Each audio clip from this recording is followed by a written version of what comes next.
Bismillahirrahmanirrahim. Nahmaduhu wa nusalli ala Rasulil Kareem. Ma ba'd. We will continue our discussion where we left of the Surah Al-Baqarah. And we started with the introduction of Bani Israel. Ab jo کہانی شروع ہوتی ہے اللہ سبحانہ تعالیٰ بنی اسرائیل کی کہانی سنانا شروع کریں ہیں. دیٹ از فرام دی ہم نے یہ پچھلے ان کا شجر نسب وغیرہ سب دیکھا تھا کہ یہ 12 قبیلے تھے بنی اسرائیل کی، حضرت یوسف علیہ السلام اور ان کے 11 بھائیوں کی اولادیں جو بنی. تو ورس آیت 40 سے 123 تک سارا اللہ سبحانہ تعالیٰ نے بنی اسرائیل کا ذکر فرمایا ہے. اور اللہ نے فرمایا یا بنی اسرائیل اذکروا نعمتی التی انعمت علیکم، بنی اسرائیل یہودیوں یاد کرو ان نعمتوں کو جو اللہ نے تمہارے اوپر نازل کی اور جو میں تمہیں دی. اور جو ہے اللہ فرما رہے ہیں کہ جو عہد تم نے کیا اس کو پورا بھی کرو، جتنی نعمتیں نازل کی اس کا شکر ادا کرنے کا طریقہ ہے. یا بنی اسرائیل اذکروا نعمتی التی انعمت علیکم وانی فضلتکم علی العالمین. اللہ فرما رہے ہیں تم تو چوزن نیشن تھی. کیا شاندار اللہ نے ان کو ان کے ساتھ کرم فرمایا تھا، چنے ہوئے لوگ تھے، شان عطا کی تھی اللہ نے ان کو، اور اس کا حق بنتا تھا کہ وہ اتنی ہی اللہ کی اطاعت کریں. اور جتنا انہوں نے اللہ نے ان کے ساتھ ان کی نعمتیں ان کے پر دیں اور عجیب عجیب انعامات جو اللہ نے صورت میں گنوائے، اس کا حق بنتا تھا اتنا ہی ان لوگوں نے نافرمانی، اتنا ہی انہوں نے بےہودہ پن کیا اللہ سبحانہ تعالیٰ کے ساتھ، اللہ کے نبیوں کے ساتھ. تو اللہ کیا ان کی ہسٹری تھی. یوسف علیہ السلام کے بعد یہ فرعون جو تھا وہاں کا بادشاہ مصر کا، اس نے خدائی کا دعویٰ کر دیا. پھر یہ وہاں ان کے بھائی سب آباد تھے، انہوں نے ان کو غلام بنا لیا فرعون نے اور ان سے کام کرایا. اور بدترین غلامی کا وہ دور تھا جو ان کا گزرا، جس میں ان کی عورتوں کو زندہ رکھا جاتا تھا، ان کو مردوں کو مار دیا جاتا تھا، ذلیل کر دیتے تھے، ان کو مفت میں ان سے کام کرواتے تھے اور ان کی اولادوں کو مارا کرتے تھے. تو وہ اس دوران میں اللہ سبحانہ تعالیٰ نے موسیٰ علیہ السلام کو بھیجا. پھر موسیٰ علیہ السلام نے ان کے اوپر کام کیا، ان پہ محنت کی. ان کے عقائد اور اعمال بھی بگڑے ہوئے تھے. فرعون سے بچا کے موسیٰ علیہ السلام ان کو لے کے گئے، ریڈ سی سپلٹ ہوا اور اس میں سے گزرے یہ. اور انہوں نے ارادہ کیا گیا تھا کہ ہمیں واپس اپنے وطن فلسطین جانا ہے جہاں سے یہ لوگ آئے تھے اور آ کے یہاں مصر میں آباد ہوئے تھے. راستے میں فرعون کو غرق کر دیا گیا، اس سے نجات دی اللہ سبحانہ تعالیٰ نے. اللہ وہ احسان جتا رہے ہیں، اور احسان اللہ نے سارے احسانات گنوائے کہ دریا ہم نے پھاڑا، تمہیں ناممکنات میں سے گزار کے تمہیں ہم نے وہاں سے نکالا اور فرعون سے بچایا. اس کے بعد صحرا سینا میں پہنچے اور وہاں پہنچ کے جو ان کی بدتمیزیاں اور بےہودگیاں شروع ہوئی ہیں وہ اللہ نے گنوائی ہیں. کہ ایک جگہ پہ پہنچے، وہاں پہ انہوں نے کہا کہ ہمیں وہاں پہ بتوں کی عبادت کرتے ہوئے دیکھا لوگوں کو انہوں نے. تو موسیٰ علیہ السلام سے کہتے ہیں کہ اے موسیٰ ہمارے لیے بھی کوئی ایسا خدا بنا دو نعوذ باللہ تاکہ ہم اس کی عبادت کریں. تو موسیٰ علیہ السلام شدید غصے میں پھر تقاضا کرتے ہیں کہ ہمیں کتاب چاہیے. موسیٰ علیہ السلام اللہ کے پاس کوہ طور گئے. اللہ سبحانہ تعالیٰ نے 40 دن تک چلہ ان سے کٹوایا وہاں پہ اور طور کے اوپر، اور اس کے بعد کتاب عطا کی. موسیٰ علیہ السلام جب کتاب دینے گئے ہوئے تھے، پیچھے سے ان کے یہاں سے ایک آدمی جس کو سامری کہتے ہیں، اس نے بچھڑا بنا دیا اور بچھڑا بنا کے جو ہے وہ اس کی عبادت شروع کر دی کہ یہ الہنا و الہ موسیٰ نعوذ باللہ، یہ ہے تمہارا اور موسیٰ علیہ السلام کا خدا. اللہ معاف کرے. اور یہ سب ان میں سے ایک بڑی تعداد اس کو پوجنے میں لگ گئی. 3 گروہ میں بڑھ گیا بنی اسرائیل اس وقت. ایک وہ گروہ تھا جو اس کی عبادت میں لگ گیا، اس کو پوجنے لگ گیا. ایک وہ گروہ تھا جس نے ان کو منع کیا، ان کو روکنے کی کوشش کی. اور ایک وہ گروہ بچ گیا جو نیوٹرل رہا. ہمارے نیوٹرل بھی تو ہوتے ہیں نا کہ نہ یہ ادھر نہ ادھر، نہ ادھر کا بولا نہ ادھر کا بولا، وہ خاموش ہے. تو جب موسیٰ علیہ السلام واپس آئے، اللہ نے خبر دے دی ان کو کہ پیچھے ہی حرکت ہوئی. موسیٰ علیہ السلام واپس آئے غصے میں شدید بھرے ہوئے، اور اس کے بعد جو سزا ملی وہی سزا یہ ملی کہ جنہوں نے شرک کیا، جنہوں نے بچھڑے کی عبادت کی، ان کی توبہ اس وقت قبول کی جائے گی کہ ان کو قتل کر دیں. تو ان کو قتل کرنے کا حکم جاری ہوا، اور وہ طبقہ جو نیوٹرل رہا تھا اس کو بھی گناہگار ٹھہرایا گیا کہ تم نے برائی ہوتے دیکھی تو تم بولے کیوں نہیں. تو یہ اللہ کی ڈیمانڈز ہیں اور اللہ کا حق ہے ہمارے اوپر کہ جب ہم برائی ہوتے دیکھیں تو اس کو کسی نہ کسی طرح سے اس کو بدلنے کی کوشش کریں. تو ان لوگوں کو بھی سزا دی گئی جو نیوٹرل رہتے، اور ان کو سزا یہ دی گئی کہ تمہیں قتل کرنا ہے ان لوگوں کو. اور جو تیسرا گروہ تھا جنہوں نے ان کو منع کرنے کی کوشش کی اور ان کو بات رکھنے کی کوشش کی، ان کو معافی مل گئی. بہرحال یہ معاملہ نپٹا. پھر حضرت موسیٰ علیہ السلام نے تورات ان کو پیش کی جو اللہ سبحانہ تعالیٰ نے عطا کی تھی. تو کہتے ہیں کہ ہمیں تو یہ یقین نہیں ہے کہ یہ اللہ نے عطا کی ہے، آپ ہمیں لے کے جائیں اور ہمیں ہم سے اللہ خود کہے کہ یہ میں نے عطا کیا تو ہم مانیں گے. یہ ایسی سی بےہودگیاں انہوں نے کی ہیں، جبکہ اپنی آنکھوں سے دیکھ چکے ہیں بڑے بڑے معجزات نبی کے ہاتھوں میں، اس کے باوجود ان کی یہ حرکتیں تھیں. تو موسیٰ علیہ السلام نے 70 لوگوں کو چنا، 70 لوگوں کو لے کے کوہ طور گئے، وہاں اللہ سبحانہ تعالیٰ کی آواز سنوائی. جب آواز سنتے ہیں تو پھر مزید بےہودگی، کہتے ہیں کہ ہمیں کیا پتہ یہ اللہ بول رہا ہے، ہمیں تو دکھاؤ پہلے، ہم دیکھیں گے. اللہ سامنے آئے ہمارے. تو اللہ سبحانہ تعالیٰ نے بجلی بھیجی اور بجلی نے سب کو جلا کے بھسم کر دیا، سب مر گئے. پھر حضرت موسیٰ علیہ السلام کی دعا سے دوبارہ اللہ سبحانہ تعالیٰ نے کو حیات دی. اللہ یہ بتا رہے ہیں سارا قرآن کے اندر، اس سارے سورہ بقرہ میں پورا قصہ سنایا اللہ نے کہ تم نے ایسی ایسی بےہودگیاں کی ہیں، پھر بھی اللہ نے اپنا کرم کیا تمہارے اوپر. پھر اچھا، پھر جب دوبارہ اٹھیں پھر بھی نہیں قبول کرے، تو اللہ فرماتے ہیں ہم نے کوہ طور، پہاڑ طور جو ان کے سر پہ ٹانگ دیا کہ یہ کتاب اور احکام لیتے ہو نہیں لیتے، ورنہ ہم یہ پہاڑ تمہارے سر پہ گرا کے تمہیں دوبارہ ختم کر دیں گے. وہ پہاڑ اوپر ٹنگا ہوا ان کو نظر آ رہا ہے. پھر ڈر کے مارے جو ان کی حالت خراب ہوئی ہے، تو انہوں نے کہا ٹھیک ہے ہم لے لیتے ہیں، لیکن ہم سے ہوگا نہیں، عمل نہیں ہوگا. ایسے بےہودہ لوگ، ایسی بےہودہ قوم کہ اس حالت میں بھی سمعنا و عصینا، قرآن نے ان کا جملہ نقل کیا کہ ہم لے تو رہے، سن تو رہے ہیں آپ کی باتیں، لیکن ہم سے ہوگا نہیں. اس کے مقابلے میں صحابہ کرام کی اللہ نے بات نقل کی قرآن کریم میں کہ صحابہ کرام نے اپنا 100% بلکہ 200% اللہ کے دین کو دیا اور نبی پاک صلی اللہ علیہ وسلم کی باتوں پہ عمل کیا. اور اس کے اور یہاں تک کہ نبی پاک صلی اللہ علیہ وسلم فرمایا کہ تمہیں ہر چیز کا حساب دینا ہوگا، یہاں تک کہ وہ چیزیں بھی جو تمہارے کنٹرول میں نہیں ہیں اس کا بھی حساب تم اللہ کہہ رہا ہے کہ تمہیں دینا ہوگا. تو صحابہ نے اس کے اوپر یہ نہیں کہا کہ یہ کیا بات ہم سے کی جا رہی ہے، بلکہ صحابہ نے جو بات کی وہ اللہ نے قرآن میں نقل کی، سمعنا و اطاعنا، ہم نے سنا اور ہم انشاءاللہ اطاعت کریں گے، ہم اطاعت کریں گے. ہو سکتا ہے نہیں ہو سکتا کی بات نہیں ہے. تو بہت سمجھنے کی، بہت خیال کی بات ہے کہ کبھی انسان یہ نہ کہے اللہ کا حکم سن کے، اللہ کے رسول کا حکم سن کے کہ ہم سے نہیں ہو سکتا. کبھی انکار نہ کرے، کہے کہ انشاءاللہ میں کروں گا. اللہ نے وہ حکم ہی نہیں دیا کہ جو ہو نہیں سکتا ہو انسان سے. لا یکلف اللہ نفسا الا وسعها، اللہ فرماتے ہیں ہم نے آج تک کوئی انسان کو مکلف بنایا ہی نہیں، اس کے اوپر کوئی ایسی چیز ڈالی ہی نہیں جو وہ کر نہ سکتا ہو. تو کبھی عادت بنا لیں، اپنی عادت بنا لیں اس کو کہ یہ یہودیوں والا سٹائل ہم نہیں اپنائیں گے کہ نہیں ہم سے نہیں ہو سکتا، نہیں ہم سے نہیں ہو سکتا، کہ جی مولوی صاحب آپ یہ فرما رہے ہیں ہم سے نہیں ہو سکتا. نہیں، یہ اللہ اور رسول کا حکم ہے، آپ سمجھتے ہو نہیں سمجھتے، آپ سے ہو سکتا نہیں ہو سکتا، زبان سے ہمیشہ اطاعت کا جملہ نکالیں. وہ دعا قبول ہو جاتی ہے، وہ زبان کے بول قبول ہو جاتے ہیں، وہ اطاعت قبول ہو جاتی ہے، اور اللہ وہ استعداد پیدا فرما دیتا ہے کہ آدمی اس پہ عمل کرنے کے قابل ہو جائے.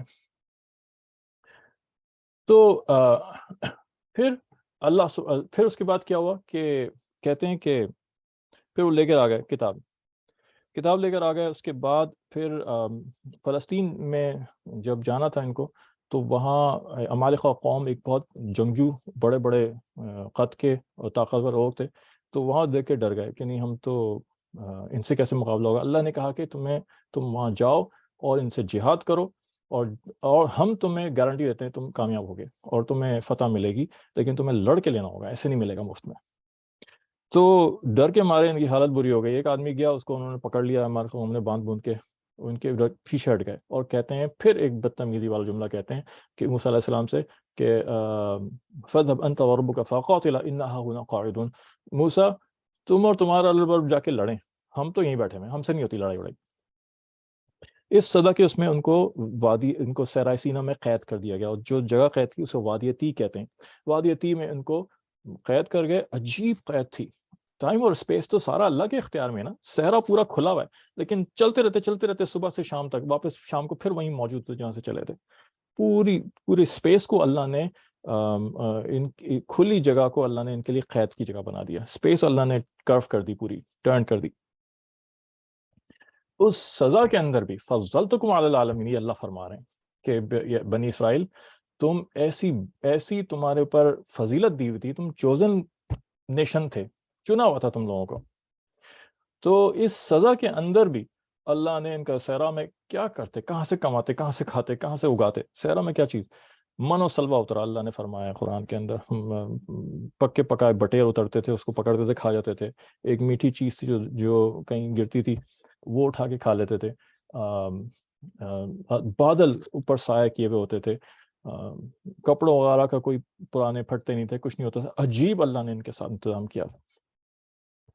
تو یہ پھر اس پہ پھر ان کی بےہودیاں شروع ہو گئیں کہ موسیٰ ہم تو یہ کھا کھا کے تھک گئے، ہمیں تو چاہیے پیاز، ہمیں تو چاہیے مولی، ہمیں تو چاہیے لہسن، یہ وہ روٹی، گندم، اناج وغیرہ وغیرہ وغیرہ۔ تو پھر اللہ نے کہا کہ ایک فلاں شہر آئے گا، فلاں جگہ آئے گا، وہاں تمہیں داخل ہونا ہے اور تمہیں عاجزی کے ساتھ توبہ توبہ استغفار کرتے ہوئے داخل ہونا ہے، تو تمہیں وہاں دنیا جہان کی چیزیں مل جائیں گی جو تمہیں چاہتے ہو، اور حیرت کی بات ہے کہ تمہیں اعلیٰ کھانا چھوڑ کے، بغیر محنت کی جو چیز مل رہی ہے اور آسمانی چیزیں جو مل رہی ہیں اس کو چھوڑ کے تمہیں گھٹیا چیزیں چاہیے، ٹھیک ہے جو تمہیں چاہیے تم لے لو، لیکن تمہیں عاجزی کے ساتھ توبہ توبہ استغفار کرتے ہوئے تم داخل ہونا۔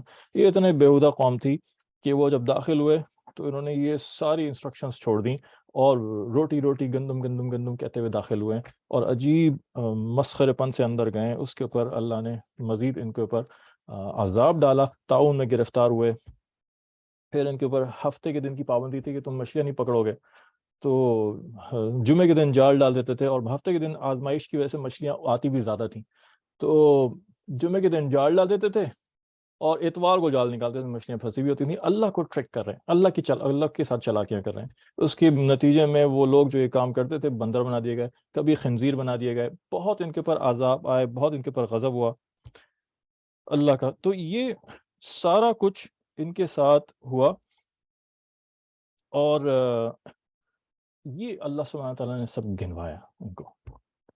پھر کیا کرتے تھے کہ وَآمِنُوا بِمَا أَنزَلْتُ مُصَدِّقًا لِمَا مَعَكُمْ وَلَا تَكُونُوا أَوَّلَ كَافِرٍ بِهِ۔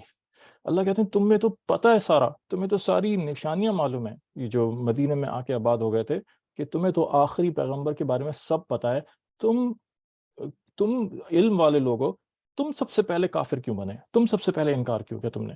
وَلَا تَشْتَرُوا بِآيَاتِي ثَمَنًا قَلِيلًا وَإِيَّايَ فَاتَّقُونِ، اور ہرگز ہرگز میری آیتیں تھوڑے سے پیسوں کے عوض نہ بیچو۔ یہ لوگ کیا کرتے تھے، پیسے لے کے جعلی فتوے دے دیتے تھے، رشوت لے کے جو مرضی فتویٰ لکھوا لو۔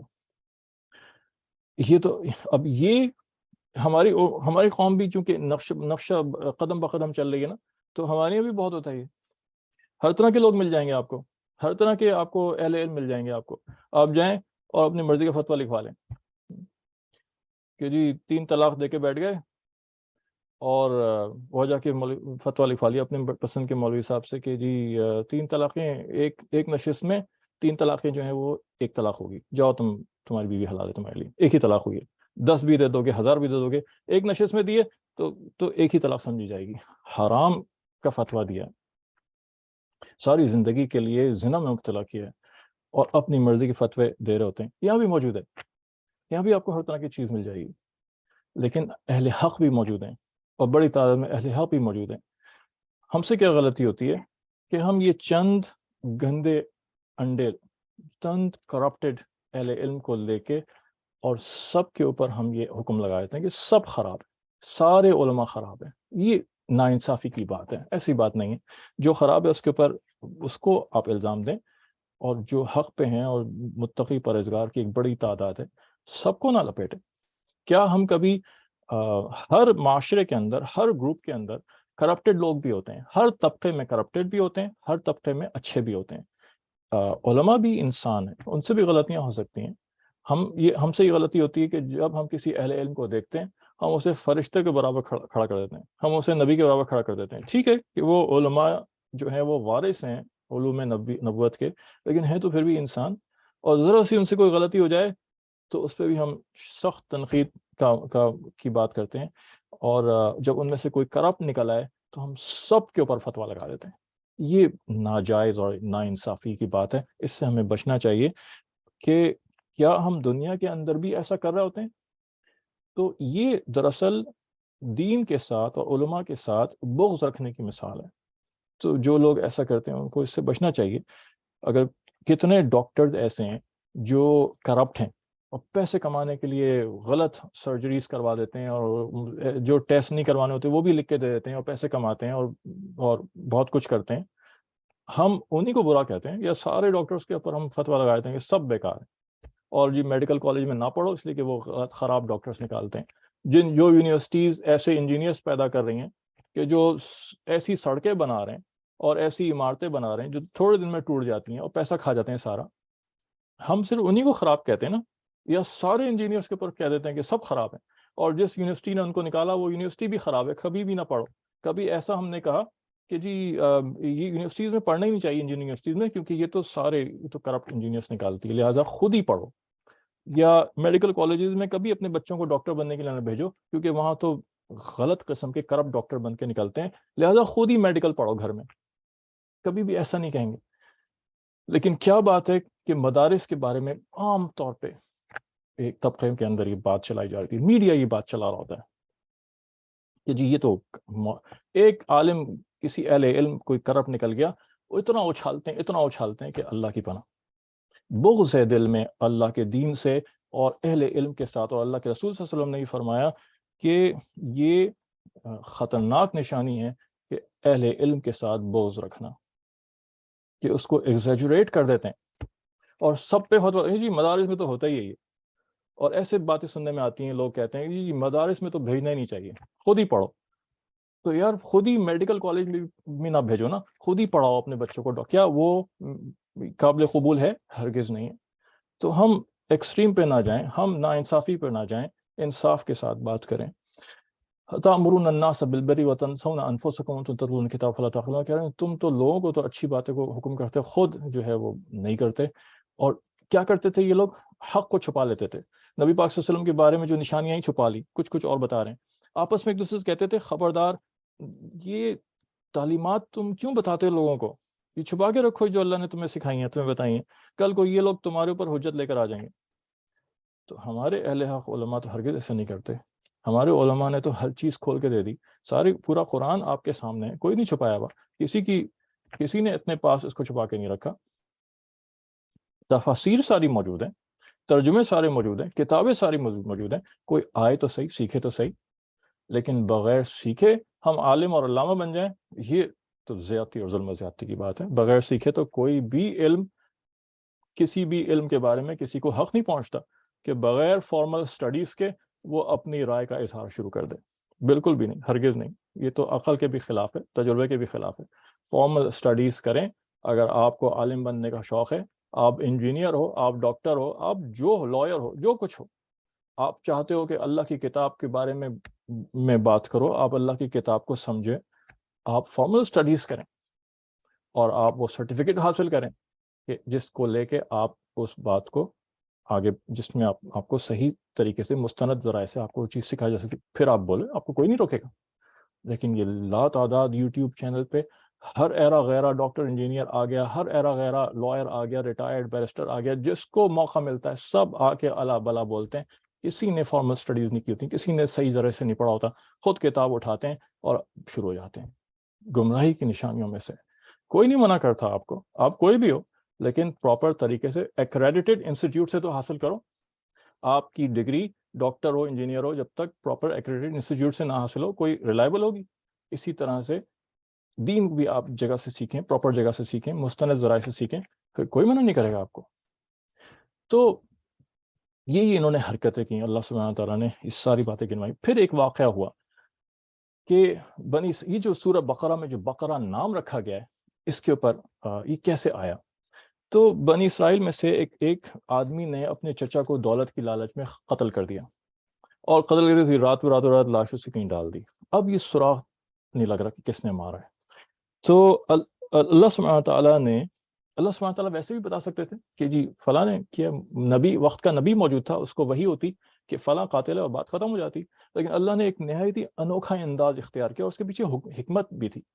اللہ نے کہا کہ ایک گائے لو، اس کو ذبح کرو، اور ذبح کر کے اس کے گوشت کا حصہ لو اور لاش جو ہے اس کے اوپر مارو، تو وہ مردہ جو ہے وہ زندہ ہوگا اور اٹھ کے وہ بتا دے گا قاتل کون ہے۔ عجیب و غریب بات۔ تو اس کے پیچھے دو حکمتیں تھیں۔ ایک تو یہودیوں کے اندر سے ایک، ظاہر 72 فرقے اللہ کے رسول نے فرمایا میں ہو گئے تھے، اور ہر طرح کے عجیب عجیب. تو ایک فرقہ ایسا پیدا ہو گیا تھا جو مرنے کے بعد دوبارہ زندہ ہونے کا انکار کرتا تھا. تو اللہ سبحانہ تعالیٰ یہ بات دکھانا چاہ رہے تھے کہ دیکھو یہ جو لاش ہے نا، یہ زندہ ہوگی ابھی، اور تمہارے سامنے جیسے یہ مرنے کے بعد زندہ ہو رہا ہے ویسے تم سب مرنے کے بعد زندہ ہوگی. دوسری بات یہ تھی گائے کا حکم کیوں دیا، کہ جب موسیٰ علیہ السلام طور پہ گئے تھے تورات لینے کے لیے، پیچھے سے انہوں نے بچڑا بنا کے اس کی عبادت شروع کر دی. تو ان کے دلوں میں ابھی بھی اس کی محبت گھسی ہوئی تھی کہیں نہ کہیں، اس کے ٹچز باقی تھے. تو اللہ نے گائے قربان کروائی، اور اس کے پیچھے حکمت، یہ حکمت تھی کہ ان کے اس عقیدے کی نفی ہو. تو وہ اب گائے کی بات ہوئی، تو اب فضول میں بحث اور حجت. سب سے آسان طریقہ یہ تھا کہ کوئی اللہ نے حکم دیا بھائی گائے قربان کرو. تو موسیٰ علیہ السلام کہتے ہیں تم ہمیں سے مذاق کرتے ہو. موسیٰ علیہ السلام کہتے ہیں میں اللہ کی پناہ مانگتا ہوں کہ تم جیسے جاہلوں کے ساتھ مذاق کروں. تو کیا طریقہ تھا، کوئی بھی گائے پکڑتے ذبح کر دیتے، بات ختم ہو جاتی. اب ہیل و حجت اور بحث مباحثہ شروع کر دیا، جی گائے کیسی ہوگی بتائیں. تو پھر اللہ نے اس کی صفات بتانی شروع کی. پھر نہیں ہمیں سمجھ میں نہیں آیا، آپ رنگ بتائیں کیسی ہوگی. پھر اچھا پیلا ہوگا، ایسا ہوگا، زرد ہوگا، یہ وغیرہ وغیرہ. نہیں ابھی بھی نہیں سمجھ میں آ رہی. دنیا جہان کے سوالات. ان البقرہ تشابہ علینا وانا ان شاء اللہ لمهتدون. آخر میں کہتے ہیں ابھی بھی سمجھ میں نہیں آتا ہمارے، ہم بہت کنفیوز ہو گئے کیسی گائے ہوگی. آپ ایسا کریں ہمیں پورا کھول کے بتائیں، پھر ہم انشاءاللہ ہمیں مل جائے گی، پھر ہم کر دیں گے. نبی پاک صلی اللہ علیہ وسلم فرماتے ہیں یہ پہلی جگہ ہے جہاں انشاءاللہ کی فضیلت آئی ہے. نبی پاک صلی اللہ علیہ وسلم فرماتے ہیں حدیث شریف میں آیا کہ اگر یہ لوگ انشاءاللہ نہ بولتے، اللہ کبھی ان کو پوری حال نہ بتاتا کہ کس طرح کی گائے ہوگی. تو اللہ نے پھر اور بیان کرنا شروع کیا، ایسی ہو اور وہ اس کو حل میں نہ جوتا گیا، اور یہ اور وغیرہ وغیرہ. پھر وہ ڈھونڈا تو اس پورے حلیے کی ایک ہی گائے ملی. اس آدمی کو بھی پتہ چل گیا کہ ان کو یہ گائے کی تلاش ہے. اس نے قیمت بڑھا دی جیسا کہ طریقہ ہوتا ہے، اور وہ یہاں تک کہ بھاوتا شروع ہوا اور قیمت اتنی بڑھ گئی کہ اس نے یہ قیمت رکھی کہ گائے کے وزن کے برابر سونا تول کے مجھے دیں گے تو میں بیچوں گا. اب ان کے اوپر جان بنی ہوئی تھی، ان کو قربان کرنا تھا، تو اتنے سارے پیسے انہوں نے جمع کیے، سونا جمع کیا، اس کو دیا اور گائے لی. تو یہ ایک ضرب المثل بھی بن گئی ہے. جب فضول میں ہیل و حجت اور تفصیل پوچھی جا رہی ہوتی تو ہم کہتے ہیں اس کو یار بنی اسرائیل کی گائے نہ بناؤ اس مسئلے کو، کہ ابھی ایک حکم دیا ہے، کسی نے بھی دیا ہے، وہ کسی نے بھی کوئی کام کرنے کے لیے کیا ہے، وہ کر دو، جان چھٹے گی. جتنا تفصیل پوچھتے جاؤ گے بتانے والا اتنی اس کو اور زیادہ آتی جائیں گی چیزیں، اور وہ بتاتا جائے گا، شرطیں لگاتا چلا جائے گا، اور مصیبت میں پھنس جاؤ گے. تو بہرحال یہاں سے جو ہے وہ بقرہ کا لفظ آیا ہے سورت کے اندر. یہ پہلی جگہ انشاءاللہ کی فضیلت آئی ہے. دوسری جگہ انشاءاللہ کی فضیلت سورہ کہف میں جب ہم دیکھیں گے وہاں پہ آئے گی انشاءاللہ. تو انشاءاللہ کا لفظ ہم اپنے زبان پہ چڑھا لیں. مستقبل کے لیے بولا جاتا ہے، مستقبل کے کاموں میں جو بھی بولیں اس کی عادت ڈال لیں کہ کبھی انشاءاللہ کے بغیر بات نہ کریں، کہ اگر اللہ نے چاہا تو کام ہوں گے. اللہ کی مرضی سے کام ہوتے ہیں، اللہ کی مرضی کے بغیر کچھ نہیں ہوتا. کسی کی مرضی نہیں چلتی سوائے اللہ پاک کے. پھر اللہ کہتے ہیں یہ لوگ یہ کتاب اپنے ہاتھ سے آیتیں انہوں نے تحریف شروع کر دی کتابوں کے اندر. اللہ نے قرآن میں کہا ہے، ہم نہیں بول رہے، کہ تباہی ان لوگوں کے لیے یکتبون الکتاب بایدیہم، اپنے ہاتھوں سے لکھتے تھے آیتیں اور بناتے تھے کہ یہ اللہ نے بھیجا، جھوٹ بولتے تھے. اور اللہ نے کہا کہ پیسے لیتے تھے اس کے اوپر اور بیچتے تھے اس کو. تو پھر اس کے بعد کیا ہوا کہ انہوں نے جادو کے چکر میں پڑ گئے. یہودیوں میں بہت خطرناک جادو ہوتا ہے، کالا جادو. تو الٹی سیدھی باتیں شروع کر دیں. حضرت سلیمان علیہ السلام پہ الزامات لگانے شروع کر دیے کہ حضرت سلیمان علیہ السلام نعوذ باللہ انہوں نے جو اتنا بڑا ہیکل بنوایا یہ جادو کے ذریعے سے بنوایا تھا، اور جنات کو جو قبضہ کیا ہوا تھا یہ جادو کے ذریعے سے کیا ہوا تھا. تو اللہ کے حکم سے ایک معجزہ تھا، ان کو حکومت ملی ہوئی تھی، اور جادو اور معجزے کو خلط ملط کنفیوز کرنا شروع کر دیا انہوں نے. جادوگروں کو بہت اہمیت دینی شروع کر دی جیسے پیغمبروں کو اہمیت دیتے ہیں. ایک طبقہ یہ کرتا تھا، سارے نہیں تھے ایسے. تو اللہ سبحانہ تعالیٰ نے اس کی نفی فرمائی کہ سلیمان علیہ السلام نے کفر نہیں کیا، وہ تو شیاطین تھے گندے جو کفر کرتے تھے اور جادو کرتے تھے. سلیمان علیہ السلام نبی، اللہ کا نبی جو ہے وہ جادوگر نہیں ہوتا، جادو حرام ہے، اللہ کا نبی حرام کام نہیں کرتا. اور پھر اللہ نے معجزے اور جادو میں فرق کرنے کے لیے اور آزمانے کے لیے اللہ نے 2 فرشتے بھیجے انسان کی شکل میں، ہاروت اور ماروت. تو اس صورت میں ہاروت اور ماروت کا تذکرہ بھی ہے اور اسی جگہ ملے گا. ہاروت اور ماروت کو بھیجا اور وہ انسانی شکل میں آئے اور وہ لوگوں کو جادو سکھاتے تھے، اور سکھانے سے پہلے وہ یہ بات بتاتے تھے کہ دیکھو ہم فرشتے ہیں اور آزمائش کے لیے بھیجے گئے ہیں، اور یہ جادو جو ہے یہ حرام ہے اور تم اس کو سیکھنے کی اجازت نہیں ہے. لیکن اگر تم کہو گے تو ہم سکھا دیں گے، اس لیے کہ آزمائش کے لیے آئے۔ تو لوگ جو اچھے دل کے لوگ تھے ان میں وہ پیچھے ہٹ جاتے تھے، جو لوگ ٹیڑھ تھا، دل میں گمراہی تھی، وہ پھر بھی ضد کر کے سیکھتے تھے۔ اور پھر اللہ فرماتے ہیں قرآن میں کہ وہ اس جادو کو سیکھتے تھے اور اس کے ذریعے سے میاں اور بیوی کے درمیان، شوہر بیوی کے درمیان جدائی ڈال دیتے تھے۔ یہ جادو حق ہے، اس کے اثرات ہوتے ہیں، قرآن بار بار قرآن میں آ رہا ہے، نبی پاک صلی اللہ علیہ وسلم کے اوپر بھی جادو کا اثر ہوا تھا۔ تو اور اس کے ذریعے سے یہ بہت کچھ ہو رہا ہوتا ہے، اور یہ لوگ استعمال کر رہے ہوتے ہیں۔ اور افسوس کی بات یہ ہے کہ مسلمانوں میں بہت استعمال ہو رہا ہوتا ہے، اور لوگ ایک دوسرے سے بدلے نکالنے کے لیے یہ کالا جادو کروا رہے ہوتے ہیں، شیاطین کے ذریعے سے اس کا عمل ہوتا ہے، اور یہ حرام کام ہے، 100% حرام کام ہے، اور اس کے کرانے والا اس کو جہنم کی وہی سنائی گئی ہے۔ اور خاص طور پہ کسی بھی کام کے لیے کالا جادو کروائے وہ تو حرام ہے ہی، اور خاص طور پہ شوہر اور بیوی کو الگ کروانے کے لیے، طلاق دلوانے کے لیے، اس سے تو بڑا گناہ کا کام شاید کوئی نہ ہو۔ جو شیطان جس سے سب سے زیادہ خوش ہوتا ہے وہ اسی سے خوش ہوتا ہے۔ پھر مزے کی بات یہ ساری گھٹیا حرکتیں کرنے کے بعد پھر کہتے تھے وَقَالُوا لَن تَمَسَّنَا النَّارُ إِلَّا أَيَّامًا مَعْدُودَةً، وشفل تھنکنگ تھی، یعنی نہیں ہم جہنم میں نہیں جائیں گے، ہم نہیں جائیں گے جہنم میں، ہم تو جنت میں جائیں گے۔ اللہ ہم سے تنزیہ بات کہتا ہے، اللہ کہتا ہے قُلْ أَتَّخَذْتُمْ عِندَ اللَّهِ عَهْدًا فَلَن يُخْلِفَ اللَّهُ عَهْدَهُ، کیا تم نے اللہ سے کوئی کانٹریکٹ سائن کیا کہ جس کے خلاف اللہ نہیں چل سکتا؟ نہیں، کوئی ہے تو دکھاؤ کانٹریکٹ۔ پھر اور بھی جگہ کہا کہ وَقَالُوا إِن لَن يَدْخُلَ الْجَنَّةَ إِلَّا مَنْ كَانَ هُودًا أَوْ نَصَارَىٰ، مزید کہتے تھے کہ جنت میں تو ہمارا ہی حق ہے، اور سوائے یہودی اور نصرانی کے علاوہ کوئی جنت میں نہیں جائے گا۔ تو اس پہ بھی اللہ نے ان کی کھینچ کی کہ تو یہ آج ہم لوگ میں بھی بہت ساری یہ سوچ ہے کہ ہم جو ہے، ہم تو جو ہے وہ اللہ کے چہیتے ہیں۔ یہودی بھی کہتے تھے ہم اللہ کے چہیتے ہیں۔ بھائی تمہیں کیسے پتہ چل گیا اللہ کے چہیتے ہو؟ ہاں، you are the chosen nation, تم سلیکٹڈ لوگ ہو، بالکل صحیح ہے۔ اور مسلمان بھی سلیکٹڈ لوگ ہیں۔ جب یہودیوں نے اپنے عمل سے ثابت کر دیا کہ وہ نااہل ہیں، تو اللہ نے مسلمانوں کو سلیکٹڈ نیشن بنایا۔ سلیکٹڈ نیشن ہونے کا مطلب یہ نہیں کہ چہیتے ہیں۔ اللہ کا چہیتا تو صرف وہ ہے جو اللہ کی بات مان کے چلتا ہے، جو اللہ کے حکم پہ چلتا ہے۔ آج کے مسلمان بھی یہی سمجھ بیٹھے جو یہودی سمجھتے تھے کہ ہمارا مسلمان ہونا کافی ہے جنت میں جانے کے لیے۔ ہاں، اگر وہ مسلمان عقیدے پہ مرتا ہے، اسلام کے عقیدے پہ، کلمے پہ مرتا ہے، کبھی نہ کبھی تو پہنچ ہی جائے گا جنت میں، اتنا تو طے ہے۔ لیکن جہنم میں جائے گا ہی نہیں، اور جہنم ہمارے لیے ہے ہی نہیں، یہ کس نے کہہ دیا بھائی؟ یہ کس نے کہہ دیا؟ اور کوئی اللہ کا چہیتا نہیں ہے۔ اللہ کا چہیتا صرف وہ ہے جو اللہ کی حکموں پہ اپنی زندگی گزارتا ہے، اپنی خواہشات کو اللہ کی خواہش پہ چھوڑ دیتا ہے، قربان کر دیتا ہے، چھری چلا دیتا ہے ان کے اوپر، حرام خواہشات پہ چھری چلا دیتا ہے کہ میں اللہ کے حکم کے خلاف نہیں کروں گا۔ وہ اللہ کا چہیتا ہے خالی۔ تو میرے بھائی، بغیر عمل کے، بغیر اللہ کی بات مانے بغیر کوئی راستہ نہیں ہے ہمارے لیے۔ چوزن نیشن تو ہیں۔ چوزن نیشن کا مطلب یہ ہرگز نہیں ہے کہ ڈائریکٹ انٹری ملے گی کچھ بھی کرتے پھرو۔ تو یہودی بھی کہتے تھے، نصرانی بھی کہتے ہیں کہ جیسس کرائسٹ نعوذ باللہ جہنم میں جل کے اور ہم سب کو معاف کرا گئے، اب ہم جو دل چاہے کرتے پھریں بھائی، زنا کریں، شراب پئیں، قتل و غارت کریں، بےہودیاں کریں، جنت میں جائیں گے۔ یہ عیسائی کہہ رہے ہوتے ہیں۔ ہرگز نہیں۔ اللہ سبحانہ وتعالیٰ فرماتے ہیں وَلَا تَزِرُ وَازِرَةٌ وِزْرَ أُخْرَىٰ، کوئی کسی کا گناہ کا بوجھ نہیں اٹھا سکتا۔ اور اللہ کا نبی خدا نخواستہ جہنم میں جائے، یہ تو انتہائی کرپٹ عقیدہ ہے۔ اچھا، تو دوسری بات اللہ کیا فرما رہے ہیں؟ کھول کھول کے اللہ نے ان کے مزاج کو بتایا۔ اللہ کہتے ہیں کہ یہ یہودی اور جو عیسائی ہیں، یہ نہیں چاہتے کہ تمہارے پر کوئی خیر آئے، اور ہم اتنے سیدھے کہ ہم سمجھتے ہیں یہ جو کام کر رہے ہیں اس میں ہمارا کوئی نہ کوئی فائدہ ہوگا۔ ان کی آرگنائزیشنس آتی ہیں، ان کی NGOs آ جاتی ہیں، ہم اور آ کے خدمت خلق کر رہی ہوتی ہیں، ہم سمجھتے ہیں یہ لوگ کتنے خیر کرنے والے ہیں، جبکہ اللہ سبحانہ تعالیٰ وہ ان کے دلوں کا حال جو جانتا ہے، وہ کھول کے بتا رہا ہے کہ یہ ہرگز پسند نہیں کرتے کہ تمہارے پر کوئی خیر کی کام آئے۔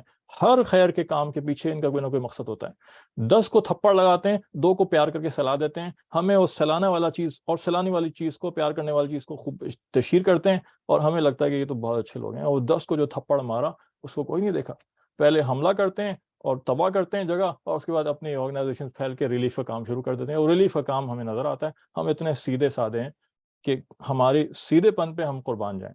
کہ ہمیں یہ بات سمجھ ہی نہیں آ سکی کہ پیچھے حقیقت کیا چل رہی ہے، اس لیے کہ اللہ کی کتاب پڑھنے والے جو نہیں، کھول کے نہیں دیکھتے ہم.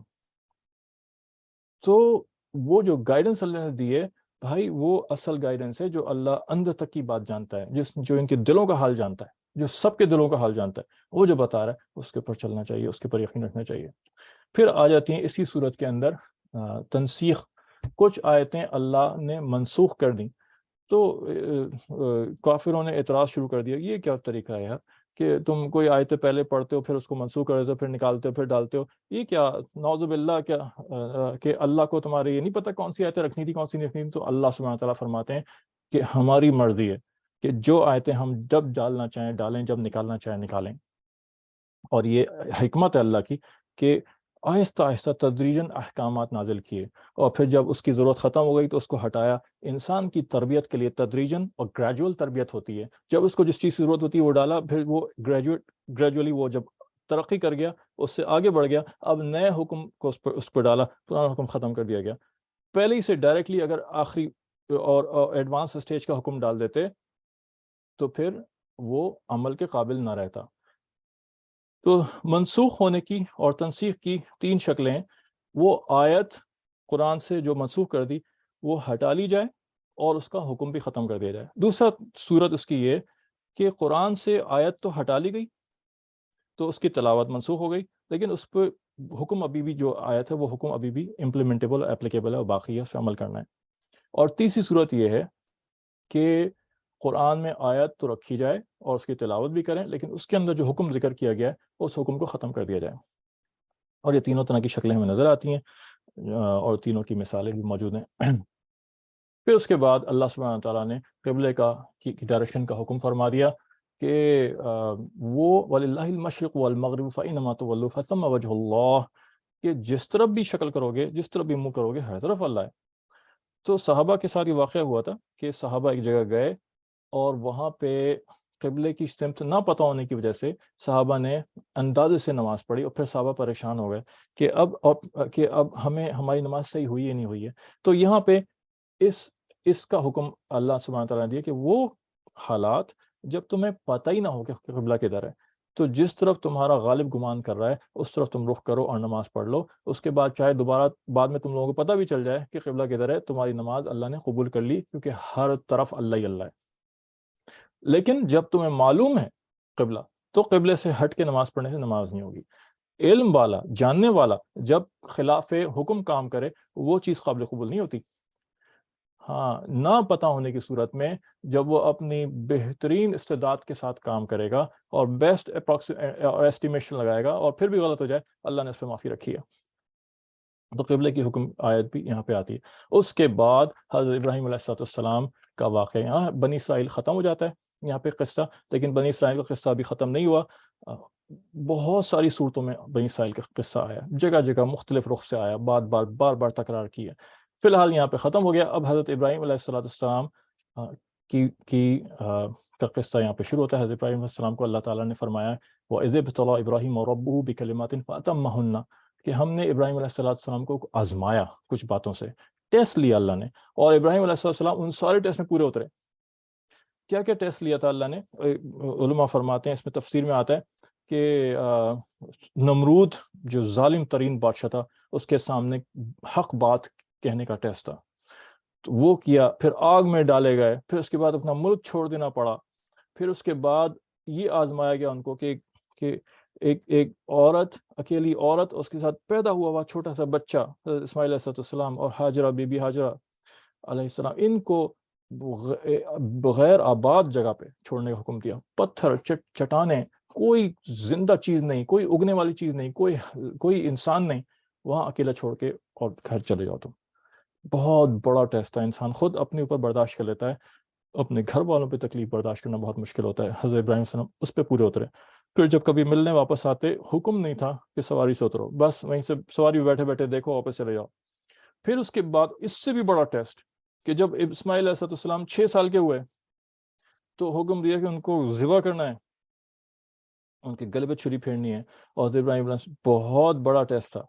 حضرت ابراہیم علیہ السلام نے ان کے گلے پہ چھری پھیری اور واقعتاً ذبح کرنے کی کوشش کی. پھر اللہ نے اس کی جگہ پہ مینڈھا رکھ دیا، اور وہ ٹیسٹ تو اللہ فرماتے ہیں جتنے بھی ٹیسٹ ہم نے لیے ابراہیم علیہ السلام، وہ سب کے سب انہوں نے اس پہ کامیاب ہو گئے۔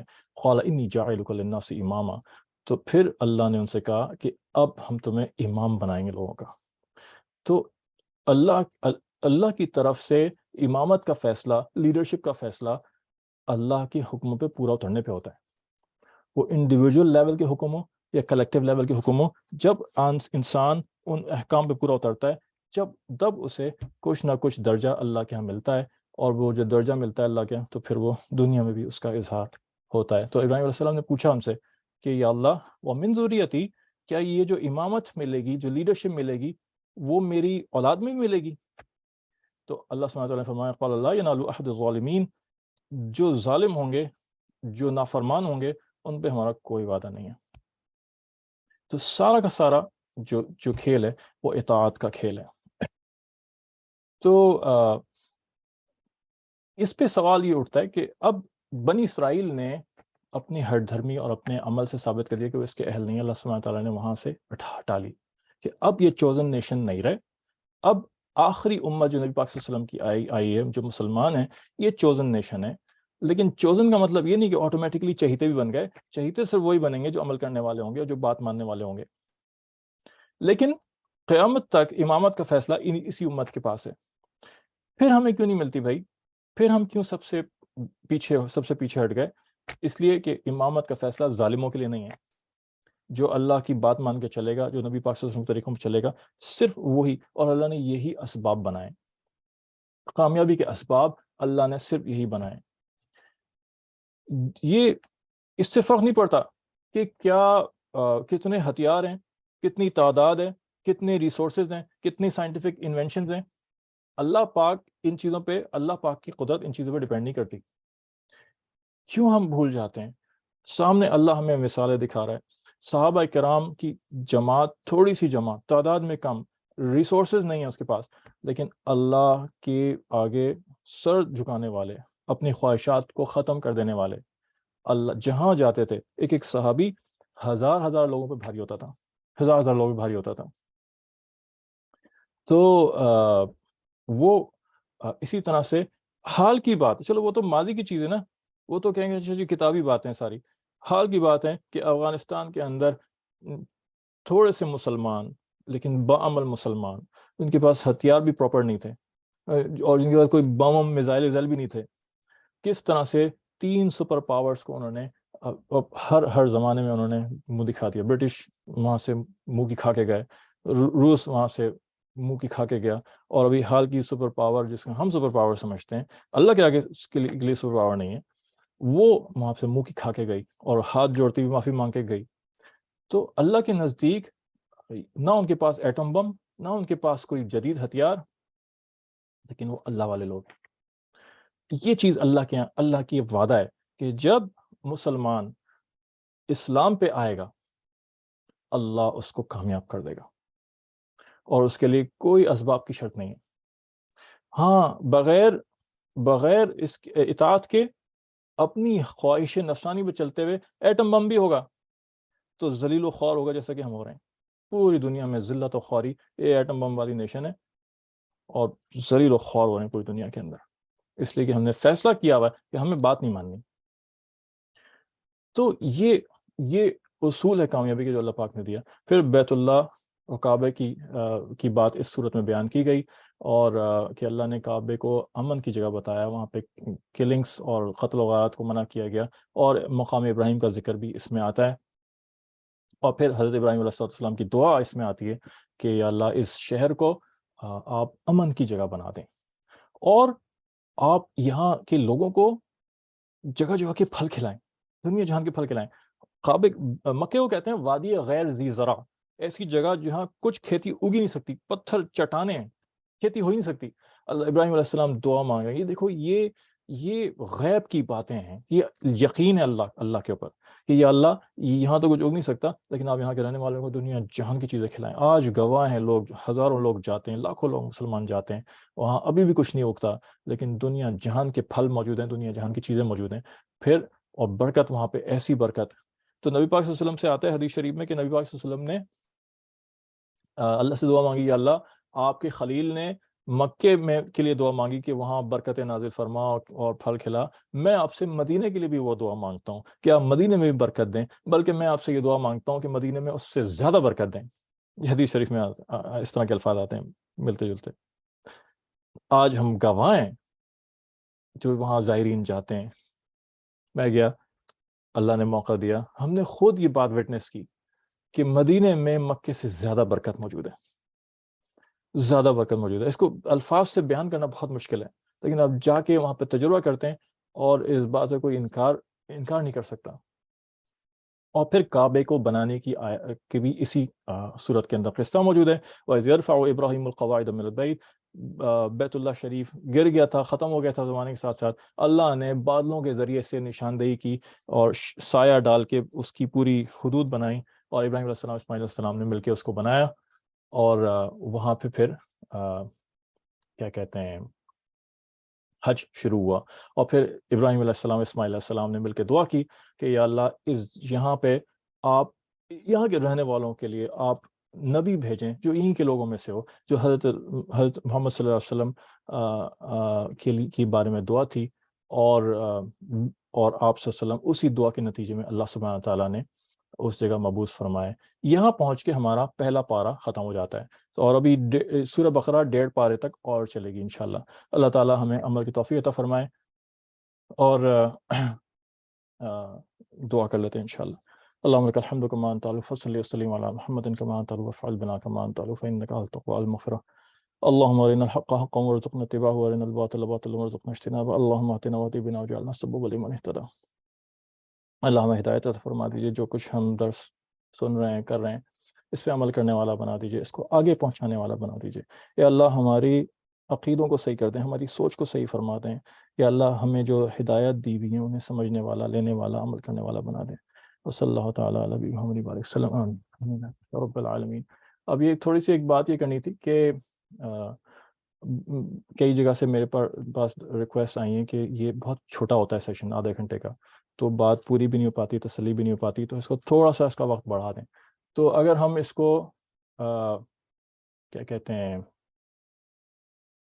بڑھا دیں، آدھے گھنٹے کے بجائے اگر ہم اسے 45 منٹس کر دیں، تو آپ اپنی رائے واٹس ایپ فورم پہ بھیجیے گا انشاءاللہ، کہ کسی بھی بھاری تو نہیں پڑے گا۔ اور ہر چند ہم اس کو سمری پیش کرنا چاہ رہے ہیں، لیکن اس کے باوجود اس میں بہت ساری باتیں ایسی ہوتی ہیں جن میں تھوڑا سا تو اس کے اوپر روشنی ڈالنی ضروری ہوتی ہے، اور آخر میں ہم اس کو اور سمرائز کر دیں گے۔ سورہ بقرہ ختم ہوگی انشاءاللہ، تو ابھی جو ہائی لائٹس، یہ ساری ہائی لائٹس ہیں، تو بہت ساری چیزیں نہیں بتائی جا رہی ہیں آپ کو، لیکن ہم آخر میں ان ہائی لائٹس کی بھی سمری دیں گے انشاءاللہ، تو وہ تاکہ یاد رکھنے میں آسانی ہو۔ ہمارا مقصد یہ ہے کہ ہمارے ذہن میں بیٹھ جائیں باتیں، ہم مین پوائنٹس بیٹھ جائیں کہ اس صورت میں کیا باتیں ڈسکس ہوئی ہیں، جب ہم بھی کبھی تفصیل چاہیے ہو ہم کھولیں تو ہم اس جگہ پہنچ جائیں اور ہم تفاصیل سے دیکھ کے کر لیں۔ تو انشاءاللہ ابھی بھی ماشاءاللہ جواب تو آ رہا ہے یہی کہ سب راضی ہو، ایسا لگ رہا ہے کہ راضی ہیں۔ آپ واٹس ایپ گروپ کے اوپر بھی دوبارہ سے اپنی رائے دیجیے گا انشاءاللہ، زیادہ سے زیادہ لوگ، تو ہم اسے 45 منٹس کر دیں گے، تھوڑا تفصیل سے تشفی سے بات ہو جائے گی۔ اچھا، اب کچھ سوال آئے ہیں، اس کو ہم دیکھ لیتے ہیں، ابھی دیکھ لیتے ہیں انشاءاللہ۔ اچھا، سوال آیا کہ ذرا وضاحت کیجئے کہ جو نیوٹرل رہے تو ان کو بھی قتل کیا گیا یا کچھ اور؟ نہیں، اسلام میں نیوٹرل بننے کی گنجائش نہیں۔ بنی اسرائیل کے جو 3 طبقے بن گئے تھے، ایک وہ جنہوں نے بچڑے کو پوجا شرک کیا، اور ایک وہ جنہوں نے منع کیا۔ جنہوں نے منع کیا وہ تو کامیاب لوگ تھے، کیونکہ حکم بھی یہی ہے کہ برائی کو بدلنے کی کوشش کریں، روکنے کی کوشش کریں جتنی اپنی استعداد ہو۔ اور ایک تو وہ خاموش رہے، نہ انہوں نے عمل کیا نہ انہوں نے نیوٹرل کیا، تو نیوٹرل رہنا بھی اس کو گناہ تصور کیا گیا۔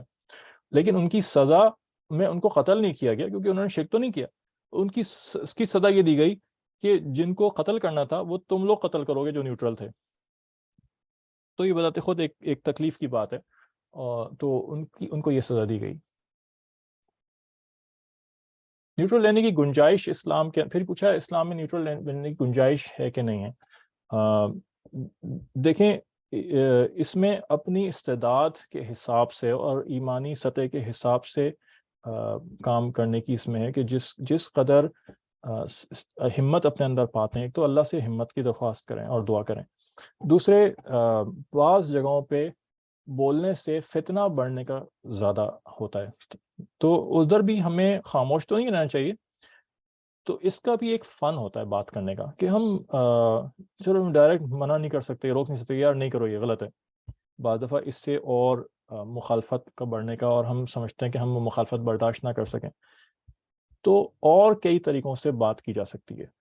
اس فن کو سیکھنے کے لیے دعوت و تبلیغ کی محنت ہے کہ کس طرح حکمت کے ساتھ بات کی جائے کہ ہم اس گناہ میں بھی نہ آئیں نیوٹرلٹی کے، اور کچھ نہ کچھ بات آگے خیر کی پہنچا دیں. اس میں کچھ نہ کچھ بولنے والے بن جائیں، لیکن کس طرح بولیں کہ ہمیں اس کا نقصان نہ پہنچے. تو یہ ایک فن ہے جو دعوت و تبلیغ کی محنت میں، یہ حکمت ہے جو دعوت کی تبلیغ کی محنت میں سکھایا جاتا ہے. اس میں وقت لگائیں، اپنے مستورات، اپنے محرموں کے ساتھ، اپنے شوہروں کے ساتھ وقت لگائیں، مرد نکلیں جماعتوں میں اور اس کو سیکھیں. اور یہ اسی مقصد کے لیے شروع کی گئی ہے کہ یہ ہمارے پر لازم ہے کہ جب برائی ہو رہی ہے اس کو بدلنے کی کوشش کریں. اور بدلنے کا مطلب یہ ہوتا ہے کہ جو لفظ آیا نا تغیر کا لفظ آیا حدیث شریف میں، تو ہر جگہ ہیڈ آن کولیجن نہیں ہوتا کہ آ کے مخالفت کریں کہ جی اس کو گریبان پکڑ لیں. یہ مطلب نہیں ہے ہر جگہ، یا اس کو سامنے آ کے کھڑے ہو جائیں کہ نہیں کرنے دیں گے تمہیں کام. یہ مطلب نہیں ہوتا روکنے کا، بلکہ ایسے ایکشنز لینے کی ضرورت، ایسے ایکشنز لینا ہماری ذمہ داری ہے کہ فتنہ بھی زیادہ کھڑا نہ ہو، اور کسی طرح سے ہدایت کی راہ کھل سکے اور اصلاح کی راہ کھل سکے. جو پاور سے ایکشن لینا ہے یہ تو اس کی ذمہ داری ہوتی ہے جس کو پاور ملی ہوئی ہے. جیسے حاکم وقت ہو گیا، جیسے وہ ادارے ہو گئے، پولیس کا ادارہ ہو گیا، فوج کا ادارہ ہو گیا، حکومت ہو گئی، جن کے پاس پاور ہے اور لیگل ہے ان کے لیے، ان کو لازم ہے کہ وہ پاور کے ساتھ کام کریں گے اور وہ پاور سے روکیں گے آگے. لیکن اگر لوگ آپس میں پاور استعمال کرنے لگے تو اس میں فتنہ بڑھ بھی سکتا ہے. تو یہ دیکھتے ہوئے حکمت کے ساتھ، اور یہ حکمت جو ہے جو من اوتی حکمت فقد اوتی خیر کثیر، اللہ نے فرمایا جس کو حکمت مل گئی، وزڈم مل گئی، اس کو بہت بڑی خیر مل گئی. تو یہ فیصلہ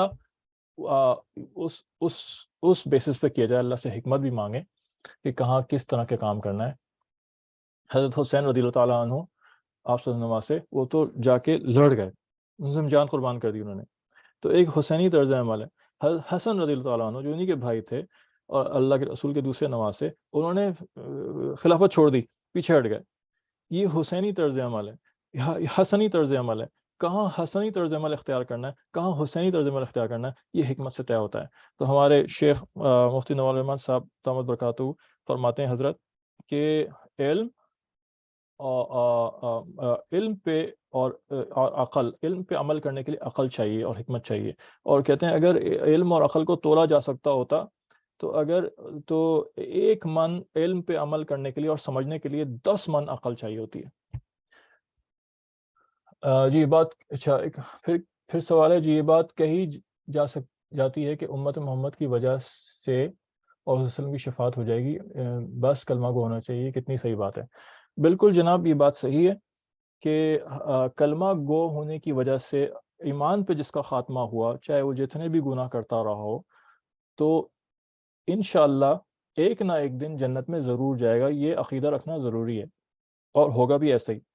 لیکن کیا وہ ڈائریکٹلی جنت میں چلے جائے گا، اس کا کچھ نہیں کہا جا سکتا. کتابوں کی روح سے، رولز کی روح سے تو اللہ نے جہنم کا راستہ رکھا ہوا ہے کہ جو مومنین، جو مسلمان ایمان پہ خاتمہ ہوا اور گناہوں میں لت پت تھے، تو وہ جہنم سے پاک ہو کے جائیں گے، اور وہ جو بھٹی ہے وہ ان کو پاک کرے گی، کلین کرے گی، پیوریفائی کرے گی، اور پھر جنت میں جائیں گے. جنت میں کوئی ایسا سول جا نہیں سکتا، کوئی ایسی روح جا نہیں سکتی جو گناہوں میں لپٹی ہوئی ہو. باقی کس کو اللہ ڈائریکٹ بخش دیں اور اپنی ان کی رحمت اس وقت عروج پہ ہوگی، کس کو چھوڑ دیں، اسی طرح سے وہ اللہ کی مرضی ہے. اسی طرح سے جیسے اس زمانے اس وقت رحمت عروج پہ ہوگی، اس وقت اللہ کا غضب بھی عروج پہ ہوگا. اچھے سے اچھے عمل والے کو کسی ایک بات پہ پکڑ کے اس کو جہنم میں بھیج دیں اور پھر وہاں سے پیوریفائی کر کے نکالیں، یہ اللہ ہی کی مرضی ہے. ہمیں تو کتابوں کی روح سے چلنا ہے کہ بک میں اللہ نے ہمیں رولز کیا بتائے ہیں. رول یہی ہے کہ جو گناہ کرے گا اسے سزا بھگتنی پڑے گی، اور آگے اللہ بخش دے تو بخش دے. لیکن ہاں یہ بات ہے کہ ایمان والا کبھی نہ کبھی تو ضرور چلا جائے گا. لیکن کیا ہم اس کے لیے تیار ہیں کہ کبھی نہ کبھی ہو جائے تو صحیح ہے؟ ہمیں تو ڈائریکٹ جانا ہے. تو ڈائریکٹ جانے کا راستہ تو ایمان اور اعمال الصالحات دونوں چیزوں کی کمبینیشن سے، اور اس کے ساتھ تیسری چیز یہ لگے گی کہ اس کے بعد ڈرتے ہوئے رہنا ہے کہ اللہ اپنے رحم ہی سے ڈالے گا جو ڈالے گا. یہ تین چیزیں چلیں گی. These questions are really important for our understanding. Please send them in WhatsApp group so that. اچھا آلرائٹ اوکے انشاءاللہ. تو اگر اور کوئی سوال نہیں ہے تو ہم اس کو ختم کرتے ہیں انشاءاللہ. ہم کل سے پھر میں آپ کا انتظار کروں گا آپ کے گروپ کے اوپر جو آپ اور سجیشنز دیں 45 منٹس تک ایکسٹینڈ کرنے کے، تو پھر ہم اس کے اوپر ڈیسیجن لے لیں گے انشاءاللہ. تو اللہ تعالیٰ ہمیں عمل کی توفیق عطا فرمائے. وآخر دعوانا الحمد للہ رب العالمین. الصلاۃ والسلام. السلام علیکم و رحمۃ اللہ.